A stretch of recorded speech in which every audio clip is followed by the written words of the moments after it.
You've heard some of my biography, and you can read plenty more. I was quite stunned to open the bulletin and to see that I was not only there in living color, but really extensive paragraphs. And I said, wow, this is quite the tome. And so it's good to be able to read all of that. As you have heard, I attended Fisk University. The other schools are nice, Harvard and Duke, it's all good. But Fisk is where my heart is. Fisk is where I met my life partner. I got an education there too, but I met Jessica there. Jessica is a native of St. Mary's, Georgia, and when we first met, she told me that she'd never met a black person from Minnesota before. She didn't know black people lived in Minnesota before. To be honest, I hardly knew it myself. She is now honorably retired as a high school counselor. I do not have to tell you the amount of dedication that is required to be a quality educator in today's public schools.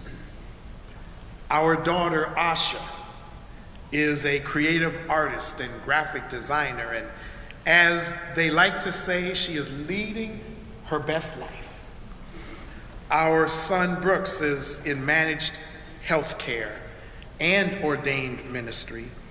He is married with a 1-year-old son, and Jessica and I love being grandparents to that 1-year-old, whom we affectionately call Quint, which means 5. He is Alton Brooks Pollard V, and we are deeply proud to continue that tradition. 13 years ago, Jessica and I left Atlanta, Georgia, and moved to Washington, D.C.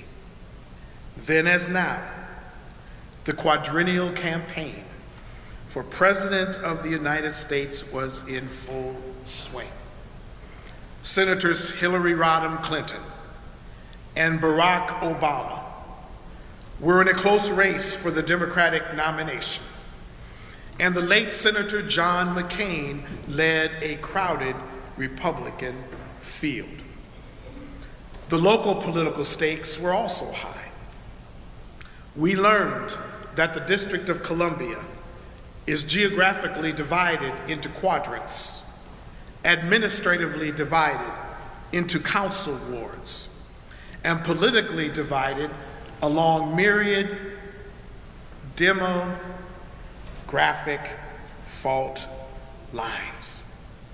A city where urban development and investment displaces people, and where power and privilege, inequality and distress, systemic neglect, and the scandal of federal taxation without representation is the order of the day.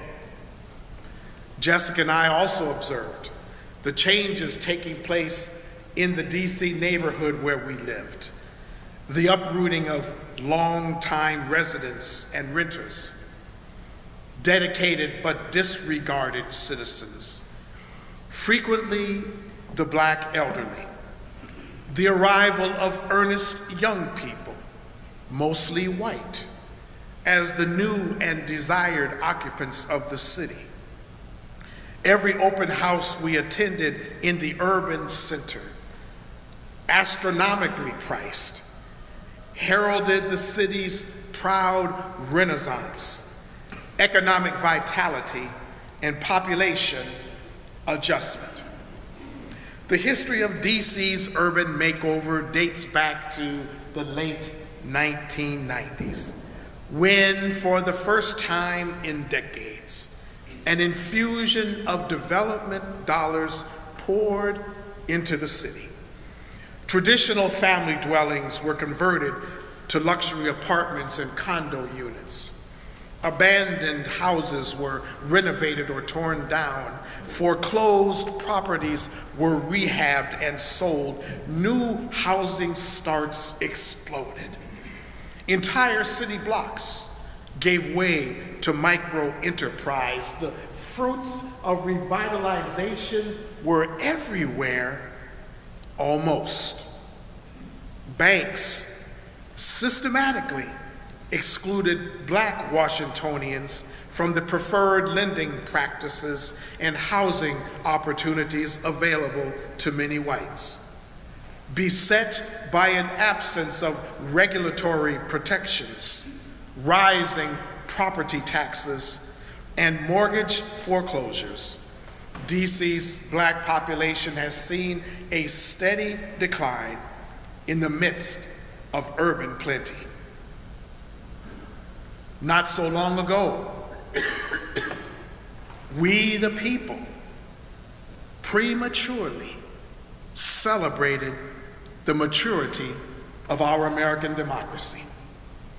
The election of a two-term Black president and the popularity of the then First Family were proof positive that we as a nation had overcome. Yet event after event, from Charleston, South Carolina, to Charlottesville, Virginia, and Ferguson, Missouri, to Orlando, Florida, and countless shootings in between, serve as deadly reminders of what our nation has always known and yet wants so very desperately to forget. In communities and municipalities from sea to shining sea, social division and discontent is deeply and distressingly entrenched. The root causes of anger for Black folk in Washington, D.C. were not hard to identify during our time there. Unattainable home ownership, inequitable and unjust education, over-policing practices and prosecutorial decisions, disproportionate incarceration and collateral damage to families, food and health care deserts, and structural unemployment permanently assigned to select neighborhoods, precincts, and wards. Meanwhile, civic amenities proliferated for the newest citizens. Streetcars, zip cars, ride share, bike share, segways, dog parks, green grocers, corner bistros, and more, rubbing salt into festering social, economic, and racial ethnic wounds. The poles and prerogatives of power in the District of Columbia are at once brazen and subtle, conscious and unconscious, structural and interpersonal. Congress continues to have veto power over the DC city budget. The dynamics of oppression operate with deadly intent. Economic and social apartheid drives the daily reality. I do not know Philadelphia all that well, and so I cannot presume to say what goes on in the neighborhoods of your city. But I can tell you that since moving to Louisville, Kentucky 18 months ago, I have learned a lot about my new urban center, about the infamous and lucrative Louisville slave pens that once lined the Ohio River, the city's 1914 segregation ordinance, the neighborhood restrictive covenants that came later, and 21st century forms of segregation known as redlining and zoning. It seems to me that no matter where I travel across the face of our nation, the imprimatur seems to be very much the same. Xenophobia, the unfounded fear of the stranger, and the evidence of our manifold estrangements, one from the other, seems to have taken up permanent residence in our country everywhere, from the borderlands to our own backyards. God has a dream for us, a world and a way of life that embraces all people from every background, condition, and circumstance, if we are only courageous enough to embrace it. God calls us to proclaim the good news that leads to the transformation of our time. God calls us to bear witness to a new future for humanity born of our religious faith. All too often as Christians, our lack of compassion confounds the world's marginalized and dispossessed. Our inability to speak truth about the conditions of suffering humanity confuses God's people everywhere. Our silence, our apathy in their time of greatest need diminishes and disenfranchises people further. We do violence to our siblings. We prefer these others not inconvenience us. We seek to keep them at an invisible, safe distance, even in our charity. As Martin Luther King Jr., the one who we remember on this day, reminds us, and I quote, "Any religion that professes to be concerned with the souls of men and women and is not concerned with the slums that condemn them, the economic conditions that strangle them, and the social conditions that cripple them is a dry as dust religion." Today is open season on many people in our nation and world. Rainbow humanity is being lost to the relentless spiral of violence and death. Black, brown, and white, children, women, and men, lesbian, gay, and straight, fluid, transgender, and queer, the disabled, the assaulted, the harassed, the indigenous, the dreamer, and the asylum seeker. The Muslim, Hindu, Buddhist, Jew, and Sikh immigrants at our borders, the huddled masses yearning to breathe free, are suffering the indignity of social pathologies not of their making. Ecclesiastes tells us that change is inevitable. Multicultural, multilingual, gender diverse, interreligious, beautifully human, and exquisitely complex. We, the people of the United States, are in the throes of birth pangs. How will we, as a people of faith, respond? Will we sacrifice the beloved community on the altar of comfort and conformity? The most entrenched evils of our day, all forms of indifference and indecency and prejudice and deceit and bigotry, await our deepest, more transparent response. Are we ready to establish by grace and through faith a new and better world, a more just and inclusive one? Do we care enough for each other, for ourselves, for creation? Do we care enough for God to act?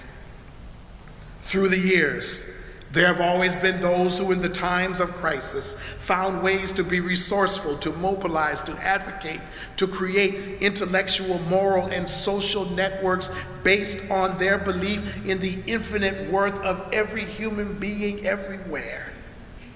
Let me tell you what my convictions are. I believe that all of life is interconnected.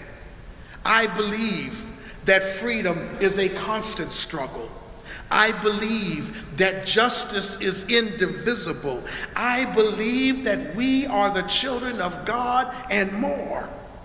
I believe that God, Emmanuel, is with us. This I believe.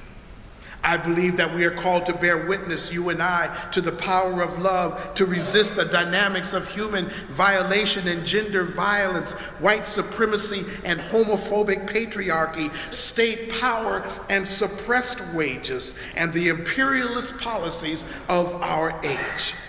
God calls us to join our common knowledge with a surpassing faith, to overcome our own worst fears, to advance the cause of all together, to advocate for the suffering and dispossessed, to choose goodness, to wage peace, to build a common humanity under a friendly sky, to beat swords into plowshares, to turn spears into pruning hooks, to make the rough places plain, to do justice, love mercy, walk humbly with God, to engage in the kind of transcendent hope and prophetic advocacy that saves people's lives and helps to make us whole. Dreaming dreams and seeing visions, the fervent prayers of the people of God is for a better country and a better world. God's dream for the church is that we would confess our contradictions, put aside our despair, deliver good news to the poor, and overcome the great divisions of our day with our hearts and deeds and lives, that we transform ugliness and greed, poverty and squalor, alienation and disharmony, violence and hate, into beauty and holiness, fulfillment and security, equality and tranquility, love and life. I have a very open secret to share with all of you, First Presbyterian. We are all of us in a world of pain. Humanity yearns for so much more than we seem able to deliver for ourselves. Mostly, it seems, we don't know how to do better, even though we know we must. We have lost our way. And so I offer a simple reminder that this is God's dream for us. The book of Galatians puts it this way: there is no longer Jew or Greek, slave or free, male or female, for all of us are one. We, all of us, you and I, belong to each other. We are of one blood all. We are different, and we are indeed grateful for the dignity of our difference. We are imperfect. We fall short. We mess up, and we get back up. We are beloved. We are in the spirit of Martin, community. And the best news of all is that even when we sometimes forget to believe in each other, God believes in us. This is my hope. This is my faith, that God has created us for one another. Thanks be to God.